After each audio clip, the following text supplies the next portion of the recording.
Về mùi chân tí nữa là anh của anh đâu anh đang chờ nó bé nó sinh nhật à? Anh em mình đừng có nói ai là con cháu hiểu chưa? Bây giờ Chỉ anh đang tí chờ tàu anh thôi. là 14 thôi. Anh đang chờ thôi. Bé ở tí là dùng đồ cho đó.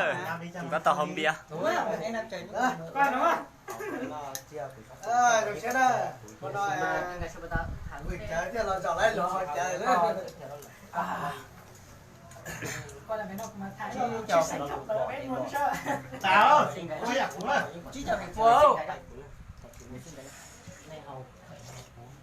Hồng nè. Chiều sỏi Có tao cứ liệu của tôi ăn lâu nó có mất chưa? giờ có con nhỉ là bố xẻ nhiều con này. Ô, mà ta thế phải nhiều con này cũng chỉ có con đấy. Mà ước mà con này. Đi cái trái hầu nữa. Ta giờ con mà chưa được. Đúng rồi, tí nào mà chắc chắn là cái đấy à. Nó sẽ hay chờ không có đau sợ. Nói về cái tìm hiểu sâu hơn là mình làm nhiều hơn. Em ơi. Của xã khó nhiều. Cái của mình được trải Sao? qua nhiều giai đoạn hơn mà. Thế đây không phải hết rồi. của anh hết rồi Dỗ lại đi. anh nước hả lắm kìa Cạn hay là hết đấy? Cạn. cạn thôi Hết thôi gì? Cạn. Thì sau uống một cốc nữa. Còn anh Chưa hết đâu. Đến nay cả đêm cũng chẳng hết đâu. Còn anh cạn. Anh ơi, anh. Nói chung là đến nay không có 12 giờ đâu. Cả đêm cũng chẳng hết 12 giờ đâu. đến nay không có 12 giờ đâu chỉ có 24 giờ thôi Nhưng mà anh có 12 giờ thì sao? Sao, đây này, không sao. Em không có 12 giờ nhưng mà anh lại có 12 giờ không? anh là người nhạc quê anh phải có 12 giờ. hai niềm cứ đó ha Anh là người ở cái đô thị lẻ, anh phải 12 giờ chứ. Cái lo chuyện á. Ta qua 12 giờ nó có không? chạy xe Cái này ta là gì có về gì có mà có 12 giờ? có Đâu ra mà em đừng coi anh. Cháu chỉ có 12 giờ đó à? Được chưa? Từ 12 giờ đi 24 giờ. Mà bây giờ mình quay về 12 giờ. Trong khi giờ về đêm cũng được. Ta có bảo thì thảo 12 giờ ai tôi kinh chỉ. Thì bác thế nào bây giờ? bác là phải từ 12 giờ tôi kinh chỉ. Thì bác nào bây giờ? Hải Dương như là nó mà phía ban mà Rồi, Có hạt chỉ kia là thành phố em không? xin lỗi nha. Ô, thành phố Xin chỉ lỗi gì có ạ? là của sao xã. phải nói thế Cảm ơn. hả cảm ơn cái gì Đến nay người yêu em không đến. Cảm ơn. người yêu cái gì không Thế ok, người yêu không đến thì ok. sao mà chiều em mới Tại sáng anh chứ anh gợi không ý đi thế? đón người yêu chứ. Chẳng có gì cả, uống đi. Ăn mời. hơn mười thì mình chúc đấy. Em mời người yêu của em á. Sau này mong rằng có dịp lễ gì Đêm có nay mặt là em. đêm của anh Công với chị cái dâu Biết kìa. ngay mà em biết mà em đã nói là không có 12 giờ, nếu qua 12 giờ là ngày mai rồi.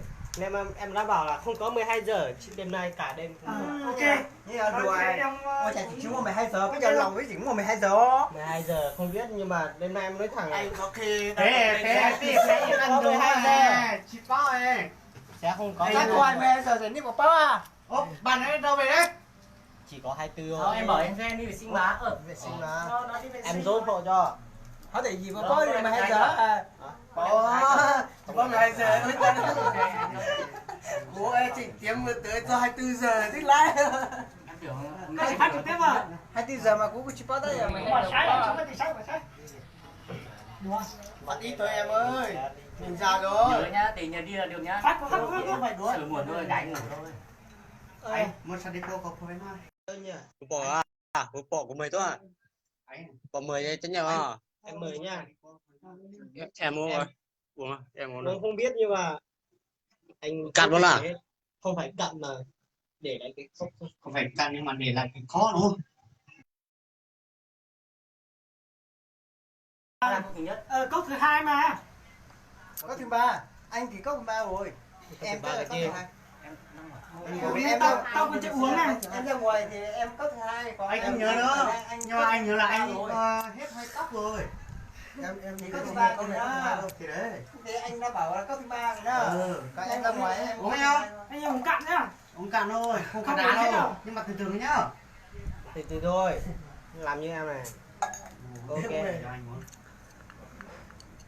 uống Ủa từ cửa. Em làm tốt quá. Anh là anh chơi như em. Em làm Em tốt mà quá. cứng người yêu em tranh của yêu hết. Em thì theo ý thích của anh thôi. người yêu đi chứ Em bảo là sao đi em à em bảo là anh kiểu như em mà cứng người yêu em tranh của yêu hết. Ôi dồi, Em thuốc. Đấy, nhưng mà kiểu anh đấy. Còn em tự do thế nào? Thế là mình thương anh yêu Cái này là này cảm thôi xúc mà rồi. có về sau Mình này thương nó à. anh thương anh được. lần sau này còn Hết chưa nhỉ? Không phải hết mà vẫn còn một chút chưa cạn thôi. thật nào mất thì những không anh khi những cái xoài Ủa bỏ chè à? ôi chung đi Nâng à. đều Có một cái karaoke tôi không phải hả? Em ơi, không ai bình luận đâu. Này giờ chẳng hỏi gì biết cho hi số. Cho lên mặt là cho lên mình nổi tiếng tí. không biết đâu Thôi tắt đi. Không biết. Thôi có một cái karaoke tôi biết hảo xíu thôi. Gì này? Thấy chưa? Nhưng mà hết rồi, đây. Ô, do lại đi, uống đã đi. Uống làm đủ đi, thế. uống làm đi. Đây còn một tí nữa mà anh. Ô, còn một tí cũng là tí đấy. Một tí á? Một Ok, tí. của anh đâu hết chưa anh đâu nhỉ? Hả? Hết chưa nhỉ? hết rồi em ạ Không phải hết. Nó vẫn không còn em đấy cạn đấy. thôi cạn thôi Nó cạn thôi. Thế không bàn tay à? Đây, anh Sùng. Anh Có. nhiều nhiều. Chị ơi, Rót một tí Anh xong rồi. Này chị ơi, anh nói chưa như thế. coi à? Sao bạn Đâu nói anh? gì nhá của chính đâu? Một hôm nay do thì yêu hao anh nữa. Chà, nó chùa đấy bây giờ. Ở dù cha mà lên đó thì chúng mới do thì dù đôi tay không vừa dù gió in nửa lên đó nhở. Dù gió còn rất là thổ xua.